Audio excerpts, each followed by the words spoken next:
Bismillahirrahmanirrahim. Perkenankan kami berbagi tata cara salat duha. Dinyatakan dalam hadis yang sahih bahwa di antara keutamaan salat duha, salat ini menggantikan tugas sedekah seluruh persendian. Salat tersebut juga menjadi sebab Allah memudahkan urusan kita hingga akhir hari. Berikut di antara keutamaan salat duha yang disebutkan dalam hadis sahih. Pertama, salat duha dapat mencukupi sebagai sedekah bagi tiap ruas tulang Bani Adam. Nabi SAW bersabda, pada pagi hari diharuskan bagi seluruh persendian di antara kalian untuk bersedekah. Setiap bacaan tasbih, yaitu subhanallah, bisa sebagai sedekah.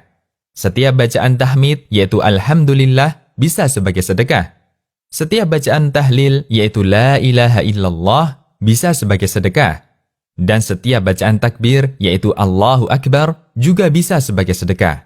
Begitu pula amar ma'ruf, yaitu mengajak kepada ketaatan, dan nahi munkar, yaitu melarang dari kemungkaran, adalah sedekah. Ini semua bisa dicukupi atau diganti dengan melaksanakan sholat duha sebanyak 2 rakaat. Hadis riwayat Muslim. Kedua, sholat duha merupakan salah satu wasiat Nabi SAW kepada beberapa sahabatnya. Di antaranya Abu Hurairah radhiyallahu anhu, beliau pernah mengatakan, kekasihku yaitu Nabi Muhammad SAW mewasiatkan kepadaku untuk berpuasa 3 hari dalam tiap bulan, melakukan 2 rakaat salat duha dan melakukan salat witir sebelum tidur. Hadis riwayat Bukhari dan Muslim. Ketiga, salat duha merupakan salatnya orang-orang yang rajin bertaubat. Rasulullah SAW bersabda, salatnya orang-orang yang bertaubat adalah pada saat berdirinya anak unta karena teriknya matahari. Hadis riwayat Muslim. Syekh Muhammad bin Saleh Al-Utsaimin dan Syekh Abdul Aziz bin Baz rahimahumallah dalam penjelasan Riyadhus Shalihin menyebutkan bahwa salat yang dimaksud adalah salat duha. Hadis ini juga menjelaskan bahwa waktu yang paling afdal untuk melakukan salat duha adalah ketika matahari sudah terasa panas. Keempat, mendapat pahala haji dan umrah yang sempurna. Dari Anas bin Malik, Rasulullah SAW bersabda, barang siapa yang melaksanakan salat subuh secara berjamaah, lalu dia duduk sambil berzikir pada Allah hingga matahari terbit, kemudian ia melaksanakan salat 2 rakaat, maka ia seperti memperoleh pahala haji dan umrah. Beliau pun bersabda, pahala yang sempurna, sempurna, dan sempurna. Hadis riwayat Tirmidzi dan dihasankan Syekh Al-Albani. Kelima, termasuk salat awwabin, yaitu orang yang rajin bertaubat.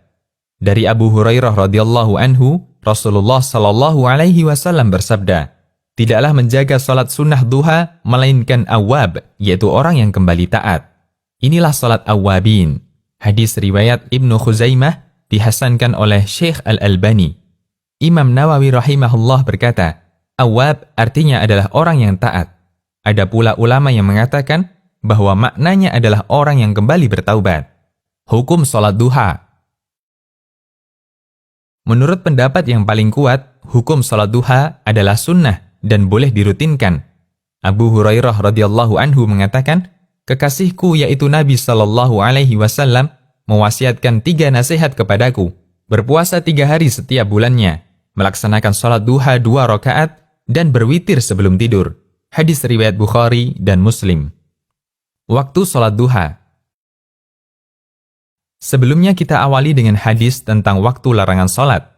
Terdapat hadis yang menyebutkan waktu larangan untuk salat. Dari Uqbah bin Amir radhiyallahu anhu, dia berkata, ada 3 waktu di mana Nabi SAW melarang kami untuk melaksanakan salat di 3 waktu tersebut atau menguburkan jenazah kami. Ketika matahari terbit sampai tinggi, ketika seseorang berdiri di tengah bayangannya sampai matahari tergelincir, dan ketika matahari miring hendak tenggelam sampai benar-benar tenggelam. Hadis riwayat Muslim. Pada hadis di atas, ada 2 waktu yang mengapit waktu duha. 1. Ketika matahari terbit sampai tinggi. 2. Ketika seseorang berdiri di tengah bayangannya sampai matahari tergelincir. Ketika matahari sudah terbit, mulai kapan sholat duha sudah boleh dilaksanakan? Apakah tepat setelah terbit, ataukah ditunggu sampai agak tinggi? Ulama berbeda pendapat mengenai waktu mulainya sholat duha. Sebagian ulama Syafi'iyah berpendapat bahwa waktu mulainya sholat duha adalah tepat setelah terbitnya matahari. Namun dianjurkan untuk menundanya sampai matahari setinggi tombak. Pendapat ini diriwayatkan An-Nawawi dalam kitab Ar-Rawdah. Sebagian ulama Syafi'iyah lainnya berpendapat bahwa sholat duha dimulai ketika matahari sudah setinggi kurang lebih 1 tombak. Pendapat ini ditegaskan oleh Ar-Rafi'i dan Ibnu Rif'ah. Demikian yang menjadi pendapat Imam Abu Syuja dalam Matan At-Taqrib ketika beliau menjelaskan waktu-waktu yang terlarang untuk sholat. Hal yang sama juga menjadi pendapat Imam Al-Albani. Beliau ditanya tentang berapakah jarak 1 tombak. Beliau menjawab, 1 tombak adalah 2 meter menurut standar ukuran sekarang. Sebagian ulama menjelaskan, jika diukur dengan waktu, maka matahari pada posisi setinggi 1 tombak kurang lebih 15 menit setelah terbit. Waktu akhir sholat duha. Batas akhir waktu sholat duha adalah sebelum waktu larangan sholat, yaitu ketika bayangan tepat berada di atas benda, tidak condong ke timur atau ke barat. Untuk menentukan batas akhir waktu duha, Anda bisa perhatikan bayangan benda. Selama bayangan benda masih condong ke barat, meskipun sedikit, berarti waktu duha masih ada. Kemudian ketika bayangan benda lurus dengan bendanya, tidak condong ke barat maupun ke timur, waktu sholat duha telah habis. Karena matahari persis berada di atas benda. Ada sebagian yang memberikan acuan, kurang lebih 15 menit sebelum masuk waktu zuhur.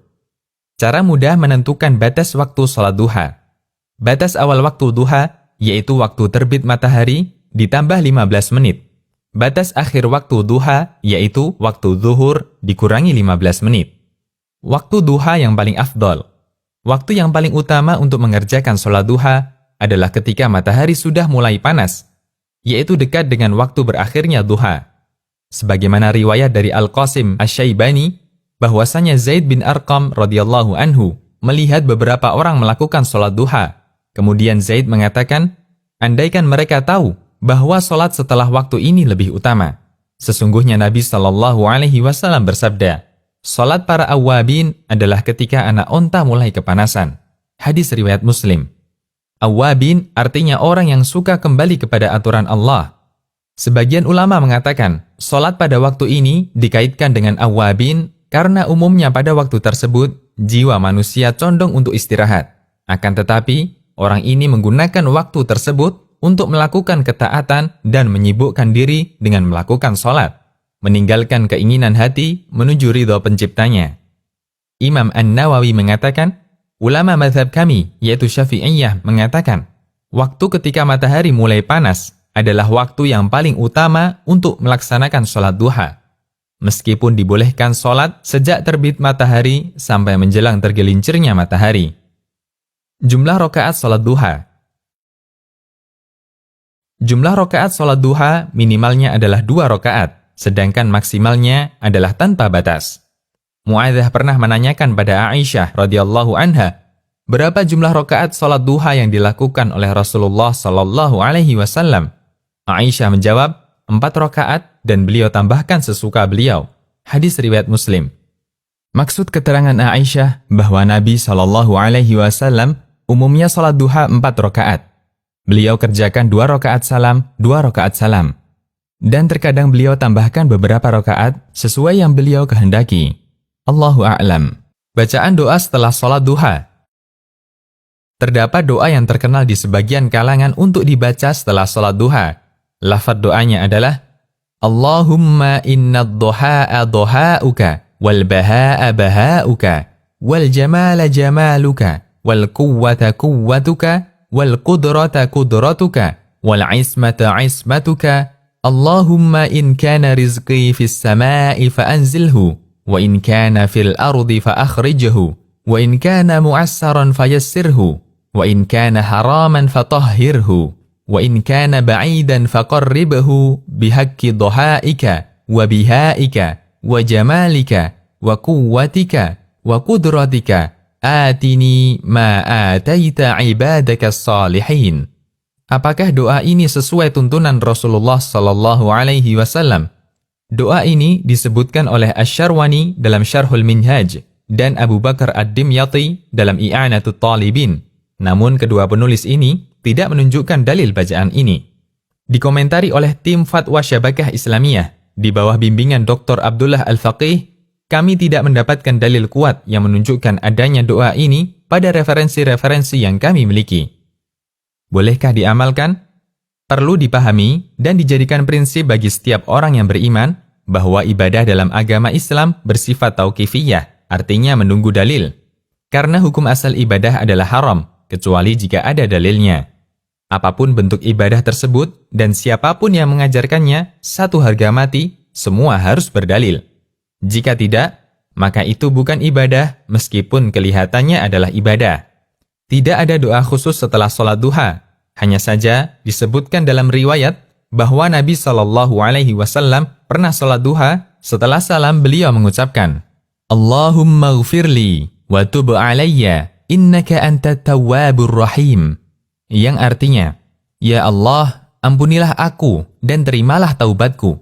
Sesungguhnya engkau maha penerima taubat lagi maha penyayang. Sampai beliau membacanya 100 kali. Hadis riwayat Bukhari dan sanadnya disahihkan Al-Albani. Bolehkah sholat duha dilakukan secara berjamaah?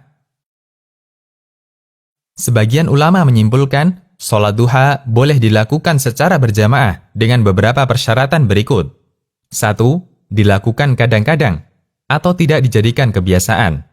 2. Tidak terikat hari, waktu, atau momen tertentu. Misalnya, dilaksanakan setiap 8 sekali, misal Jumat Pon atau yang lainnya.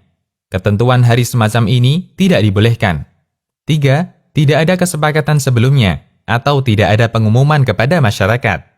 4. Tidak menjadi amalan yang menjamur dan banyak dilakukan masyarakat. 5. Jumlah orang yang ikut berjamaah sedikit, sehingga tidak boleh melaksanakan sholat duha berjamaah satu kampung, sebagaimana sholat fardu. 6. Tidak dilaksanakan bersama-sama di masjid. Adakah surat khusus yang dibaca setelah Al-Fatihah? Kesimpulannya, tidak ada bacaan surat khusus untuk sholat duha, sehingga boleh membaca surat apapun dalam Al-Quran pada sholat duha. Demikian, Allahu a'lam.